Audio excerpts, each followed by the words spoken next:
मुंबई अहमदाबाद राष्ट्रीय महामार्गावर विवाह सोहळ्याचे वऱ्हाड घेऊन जाणाऱ्या गाडीचा भीषण अपघात घडला आहे। या भीषण अपघातात आतापर्यंत 13 जणांचा मृत्यू झाला असून सुमारे 25 जण जखमी झाले असल्याची माहिती समोर येत आहे।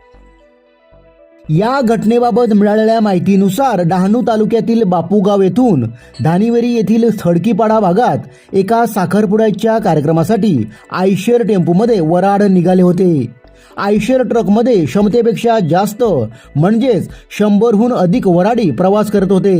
सोमवारी संध्याकाळी 4च्या सुमारास हा वऱ्हाडाचा ट्रक नवरीच्या घराजवळ पोहोचलाच होता। तितक्याच महामार्गावरील मुंबई वाहिनीवरून येणाऱ्या एका वेगवान कंटेनरने ट्रकला जोरदार धडक दिली। ही धडक इतकी तीव्र होती की कंटेनरचा पुढचा केबिनचा भाग मुख्य बॉडीपासून वेगळा झाला आणि तो थेट वऱ्हाडाच्या आयशर ट्रकवर जाऊन कोसळला। यामुळे ट्रकमध्ये बसलेले अनेक वऱ्हाडी कंटेनर खाली गेले। त्यातच एक दुचाकीही या वाहनांच्या कचाट्यात आल्याने त्या दोघांचा जागीच चेंदामेंदा झाला।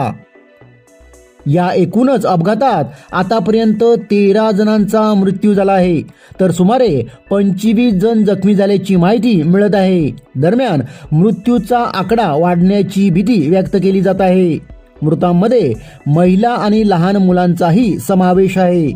पोलिसांनी घटनास्थळी धाव घेतली व जखमीवर उपचार करण्यासाठी कासा उपजिल्हा रुग्णालयात त्यांना हलवण्यात आला आहे।